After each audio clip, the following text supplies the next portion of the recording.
स्वागत है दोस्तों आप सबका लर्न के यूट्यूब चैनल में एक बार फिर से। आज की वीडियो में हम मध्यकालीन हिंदी साहित्य के एक लेखक और कवि अब्दुल रहीम मिर्ज़ा खान खाना के बारे में बात करेंगे। हिंदी साहित्य में भक्ति काल के निर्गुण शाखा के प्रमुख कवियों में से एक है रहीम। और रहीम के बारे में साथ जी जानेंगे आज की वीडियो में। इनका जीवन परिचय, इनकी जो हम कहेंगे वही रचनाएं हैं, साहित्य की शैलियाँ हैं, उन सबको हम जानेंगे। तो शुरू करते हैं इस वीडियो को। देखिए, जो मिर्ज़ा रहीम बोलते हैं हम, इनको पूरा नाम यहाँ पर ये है खानजादा मिर्ज़ा खान अब्दुल रहीम खाना इनका टाइटल है, मतलब उपाधि है। ये मुग़ल शासक अकबर के ज़माने में, मतलब शासनकाल में जन्मे कवि थे। और कई जगह ये भी मिल सकता है कि ये हुमायूं के समय में इनकी पैदाइश हुई थी। हालांकि जो अगर समय देखें हम इस तरह से, तो पता चलेगा हमें कि जो हुमायूं की मृत्यु के बाद इनकी पैदाइश हुई थी, कुछ टाइम बाद। अकबर के दरबारों के 9 रत्नों में से एक रत्न थे। रहीम ने अपने उर्दू, दोहों और ज्योतिष पर लिखी गई किताबों के लिए ही जाना जाता है। रहीम को खाना गांव भारत के पंजाब राज्य के में नवाशहर ज़िले में है। जिस गांव के नाम के बाद में आपका उनके नाम पर रखा गया, मतलब जिस गांव का नाम उनके नाम पर रखा गया था। यहाँ पर एक ही समय में वे प्रशासक, आश्रयदाता, सेनापति, कूटनीतिज्ञ, दानवीर, कला प्रेमी, कवि, विद्वान और बहुभाषी गुणों से प्रख्यात ज्ञानी थे। ये सभी जाति के प्रति समान भाव में के सत्यनिष्ठ साधक थे। रहीम जी भारतीय संस्कृति के सच्चे आराधक और मानवता के सूत्रधार थे। इतना ही नहीं, रहीम जी तलवार और कलम के भी अच्छे धनी थे। अब थोड़ा देखते हैं हम इनकी पैदाइश वगैरह कहाँ पर हुई है परिचय के बाद। अब्दुल रहीम का जो पूरा नाम है वो है, रहीम का जो पूरा नाम है अब्दुल रहीम, इनको हम बोलते हैं अब्दुल रहीम। और इनकी उपाधि है खाना इनके पिता की उपाधि थी, जो इनको बाद में मिली थी। इनका जन्म 17 दिसंबर 1556 को लाहौर में हुआ था। लाहौर जो बताया मैंने अभी आपको, और जो इनका गांव था पंजाब में है, यहाँ पर नवाशहर। और जो हम कहेंगे यहाँ पर के इनके जो पिता है बैराम खान, उनके पिता का नाम मतलब बैराम खान था, और जो इनकी माता थी उनका नाम था सुल्ताना बैगम। जब यहाँ पर क्या हुआ कि भाई उनकी जब पैदाइश हुई, जब अब्दुल रहीम पैदा हुए, तो खुशखबरी देने के लिए अकबर खुद बैरम खान के घर गए थे, यहाँ पर पंजाब, जैसे लाहौर जहाँ रुके हुए थे उस समय वो। और बाद में हम देखेंगे कि खैर उनकी पिता की मौत हो जाती है। उसकी भी एक कहानी है। कुछ लोग बोलते हैं कि अकबर ने खुद मरवाया था उनको, कुछ कहते हैं कि उनकी मृत्यु वैसे ही हुई थी, किसी अफगान मतलब कहेंगे हम अफगान ने इनको मार दिया था यहाँ पर। और जो उनकी माता है फिर वो दूसरी शादी कर लेती हैं अकबर से। और अब ये इस तरह से, जो उनकी सौतेली माता होती है, उसकी मारी सौतेली माँ, वो शादी कर लेती है अकबर से। और इस तरह से ये बेटे बन जाते हैं अकबर के, मतलब उनके सौतेले पिता बन जाते हैं अकबर, और ये संरक्षण में जाते हैं अकबर के। और इसके बाद अकबर इनको, जो इनके पिता की उपाधि है खाना देते हैं काफ़ी समय बाद। और जब ये बेटे बन जाते हैं अकबर के, तो इनको जो उपाधि होती थी वहाँ पर शहजादों की, मिर्ज़ा खान, वो उपाधि भी इनको दे दी जाती है। आगे देखिए हम इनके सन 1562 में बैरम खान की मृत्यु के बाद अकबर ने रहीम की बुद्धिमत्ता को परखते हुए उनकी शिक्षा दीक्षा का पूर्ण प्रबंध अपने जिम्मे ले लिया, और जम्बूर बाबा को उनका संरक्षक बनाया। अब्दुल मुल्ला मोहम्मद अमीर रहीम के शिक्षक थे। उन्होंने रहीम को तुर्की, अरबी व फारसी भाषा की शिक्षा व ज्ञान दिया। खाना का गांव भारतीय पंजाब राज्य में नवाशहर ज़िले में है, जिस गांव के नाम के बाद में उनके नाम पर ही रखा गया, जिसका मतलब बाद में नाम रखा गया गांव को उनके नाम के ऊपर। रहीम ने अकबर की तरफ से कई युद्धों में भाग लिया और जीते भी, इसलिए अकबर ने उन्हें जागीर से नवाजा। जो शुरुआती हम कहेंगे जो प्रारंभिक ज़िंदगी है अब्दुल रहीम खाना की, वो बहुत ही अच्छी गुजरी इनकी। क्योंकि जब ये अकबर ने इनको अपने संरक्षण में लिया, तो इन्होंने कई सारे युद्ध लड़े, और ख़ास तौर पे मध्य भारत और दक्षिण भारत के अंदर इन्होंने बहुत सारे अकबर की तरफ से युद्ध लड़ाए, जिसमें ये जीते भी। शुरुआत में तो ये कई बार जगह पर हार जाते हैं, बाद में ये जीतते हैं। तो अकबर इनको बना जाते हैं जागीरदार, मतलब ज़मीन का मालिक बन जाते हैं काफ़ी जगहों के ये। और वहाँ से जो हम कहेंगे भाई कर वगैरह वसूली करने का काम इनको मिल जाता है, तो ये अमीर हो जाते हैं। जब पैसा होता है तो वो दानवीर बन जाते हैं, यहाँ पर दान करते हैं, गरीब लोगों को भी मदद करते हैं ये। और ये तुलसीदास के समकालीन माने जाते हैं, क्योंकि तुलसीदास ने कई पद इनको लिखकर भेजे थे और इन्होंने उनकी खतों का जवाब भी दिया था यहाँ पर। और बाद में क्या होता है यहाँ पर, जब सलीम बेटा जो अकबर का है बैठता है गद्दी पर, तो फिलहाल शुरुआत में क्या होता है कि अकबर बना डालते हैं सलीम का शिक्षक अब्दुल रहीम खान खाना को, तो चलता है सब कुछ सही। मगर बाद में क्या होता है कि जब सलीम बन जाता है बादशाह, तो सलीम के उनके बीच कुछ खटपट हो जाती है, मतलब लड़ाई झगड़ा हो जाता है, तो सलीम इनके सामने ही इनके बेटों को मरवा डालता है, इनकी जागीरें छीन ली जाती हैं और इनको बाद में क्या होता है कि जेल में भी डाल दिया जाता है यहाँ पर, और फिर आखिरकार इनकी मौत हो जाती है। रहीम को वीरता, राजनीति, राज्य संचालन, दानशीलता तथा काव्य जैसे अद्भुत गुणों अपने माता पिता से विरासत में मिले थे। बचपन में ही रहीम साहित्य प्रेमी और बुद्धिमान थे। शिक्षा समाप्त होने पर अकबर ने अपनी धाई की बेटी महाबानो से रहीम का विवाह करा दिया। इसके बाद रहीम ने गुजरात, कुंभलनेर, उदयपुर आदि युद्ध में विजय प्राप्त की। उनके जीवन में महत्वपूर्ण घटना घटी। युद्ध के समय उनके घर की कुछ महिलाओं की रक्षा राणा प्रताप ने की थी, उन्हें सुरक्षित वापिस भी लौटाया। इस प्रकार रहीम के दिल में हिंदू के प्रति प्रेम जागा और बाद में वे कृष्ण भक्ति काव्यधारा के कवि बन गए। मतलब जो उनकी काव्यधारा है, जो कवि है कहेंगे हम इनको, वो कृष्ण भक्ति काव्यधारा के, हालांकि जो इनका स्वरूप है भक्ति का, हम यहाँ पर ये कहेंगे जो इनकी काव्यधारा है वो इस तरह की नहीं है जो सगुण वाली हो, निर्गुण वाली है, मगर जो इनके पद है वो बहुत ही अच्छे उन्होंने लिखे हैं अपने समय के अंदर। मुख्य काम इनके क्या क्या है यहाँ पर, कि जो बाबर के हम कहेंगे कि बायोग्राफी थी, बाबर नामा उसका अनुवाद करा तुर्की भाषा, तख्ताई भाषा जो थी यहाँ पर, उससे फ़ारसी में।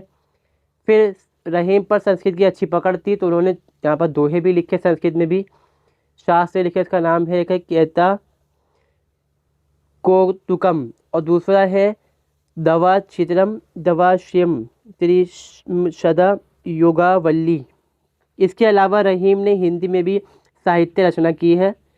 हिंदू धर्म की अच्छी जानकारी होने और संस्कृत ग्रंथों का ज्ञान, यहाँ पर ज्ञान होने, ठीक है, और हिंदुओं से अच्छे संबंध होने के चलते उन्होंने भगवान कृष्ण से काफ़ी उनको लगाव था भगवान कृष्ण से, इसलिए उन्होंने भगवान कृष्ण की स्तुति में हिंदी में दोहे लिखे थे। उस समय कला और साहित्य में हिंदू और इस्लाम दोनों के बीच सिद्धांतों का एकीकरण था।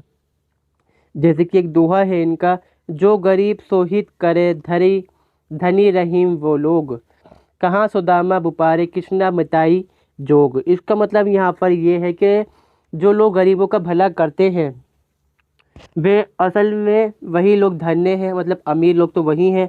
वास्तव में ही देख लीजिए, कहाँ द्वारका के राजा कृष्ण और कहाँ गरीब सुदामा, दोनों के बीच अमीर गरीबी का अनगिनत अंतर था, लेकिन फिर भी कृष्ण ने सुदामा से दोस्ती की और अंत में उसे निभाया भी। अगला दोहा है इनका, जो बड़ेन को लघु कहे नहीं रहीम घटी जाती, घिरधर मुरलीधर कहे कछु दुख मानत नहीं। मतलब यहाँ पर ये कह रहे हैं कि अगर किसी बड़े को छोटा कह भी दिया जाए तो उससे उसका बड़प्पन कम नहीं होता। जैसे गिरधर ने कान्हा को कह दिया तो क्या गिरधर को बुरा लगेगा? नहीं, क्योंकि गिरधर की महिमा उनके नाम से कम नहीं होती। तो यहाँ पर हम देख रहे हैं कि जो कृष्ण है उसका ये एग्जाम्पल जो है उदाहरण को इस्तेमाल कर रहा है, मतलब भक्ति उस तरह की भक्ति नहीं कि वो उसको पूज रहे हैं, वो उसको अपने जो साहित्य है उसमें वो इस्तेमाल कर रहे हैं। रहीम के ग्रंथों में रहीम दोहावली या रहीम सत्सई कहलाती है, बरवे, मदनाकष्ट, राग पंचध्यायी, नगर शोभा, नायिका भेद, श्रृंगार, सोठा, फुटकर बरवे, फुटकर छंद तथा पद, फुटकर कवित्व सवे संस्कृत काव्य प्रसिद्ध है। मारिसे रहीमी और आइबने अकबरी में इन्होंने खान खाना व रहीम नाम से कवित की है। मतलब जो उन्होंने अपनी किताबें लिखी हैं यहाँ पर, आईन अकबरी जब लिखी उन्होंने उसमें किताब अपने जो मतलब दोहे दिए तो वहाँ पर उनका नाम खान खाना लिखा गया है। रहीम ने अपने काव्य में रामायण, महाभारत, पुराण तथा गीता जैसे ग्रंथों के कथानक को लिया है। अपने स्वयं को रहीमन कहकर भी संबोधित करते हैं। रहीम जो है अपने आप को रहीमन भी कहते हैं। इनके काव्य में नीति, भक्ति, प्रेम और श्रृंगार का सुंदर समावेश मिलता है। इनकी मृत्यु होती है 1627 में और इनका जो मकबरा है दिल्ली में मौजूद है, निज़ामुद्दीन इलाका जो लगता है। इन्होंने अपनी पत्नी के लिए मकबरा बनवाया था, वहीं पर इनको बाद में दफनाया गया। अब्दुल रहीम खान मकबरा कहलाता है। जैसे मकबरा हुमायूं का, उसकी कॉपी है बिल्कुल छोटी। जो इनके ग्रंथ हैं हम देखते हैं कौन कौन से। रहीम दोहावली, इसमें क्या है, दोहों का संकलन है इनके। नगर शोभा, श्रृंगार सोठा, मदानष्ट, ये पहले हम चर्चा कर चुके हैं इस बारे में। अब देखते हैं कुछ इनके दोहे। रहीमन धागा प्रेम का मत तोड़ो चटकाए, टूटे फिर ना जुड़े, जुड़े जुड़े गांठ परी जाए। इसमें कहते हैं रहीम, पहले खुद से कहते हैं कि रहीम प्रेम का धागा मत तोड़ो, दुनिया में जो रिश्ते हैं उनको मत तोड़ो, बड़े नाजुक हैं वो। ज़रा से झटके या मन मुटाव के कारण तोड़ना उचित नहीं। छोटी छोटी लड़ाई हो जाए तो तोड़ना सही नहीं है, और अगर एक बार टूट जाता है तो फिर इसे जोड़ना बहुत ही मुश्किल हो जाता है। जैसे अगर किसी इस धागे को जोड़ भी दिया जाए तो इसमें अविश्वास की गांठ पड़ जाती है। बिगड़ी बात बने नहीं, लाख करो कित कोय, रहीमन फाटे दूध को, माथे ना माखन होई। रहीम कहते हैं कि व्यक्ति को अपने व्यवहार में वाणी का लेन देन सोच समझकर करना चाहिए, क्योंकि किसी वजह से अगर बात बिगड़ जाती है तो उसे फिर से संभालना नामुमकिन होता है। जिस तरह दूध फटने से चाहे लाख कोशिश कर लो उसे माथकर मक्खन नहीं निकाला जा सकता। आगे कहते हैं रहीम, क्षमा बड़न को चाहिए, छोटन को उत्पात, कही रहीम हरी का घाटी जो भ्रग्गा मार लात। इसमें कहते हैं रहीम कि बड़ों में हमेशा क्षमा का भाव होना चाहिए और छोटों में शरारत। कहने का अर्थ यहाँ पर यह है, तात्पर्य यह है, छोटों की शरारत भी हमेशा छोटी ही होती है, इसलिए बड़े अपना बड़प्पन दिखाते हुए उन्हें क्षमा करना सीखें, क्योंकि बड़े के व्यवहार में क्षमा शोभा होती है। जैसे एक छोटा सा कीड़ा अगर लात मार भी दे तो भला उसकी क्या क्षति होने वाली है। रूठन सूजन मनाइए जो रूठे सो बार, रहीमन फिरी फिरी पोई, टूटे मुक्ताहार। इसमें रहीम कहते हैं कि जिस प्रकार कीमती मोतियों की माला के टूटने पर सभी मोतियों को इकट्ठा करके धागे में पिरो दिए जाते हैं, ठीक उसी प्रकार प्रियजन को 100 बार नाराज होने पर भी उन्हें मना लेना चाहिए। समय पाए फल होत, समय पाए झरी जात, सदा रहे नहीं एक सी का रहीम पछितात।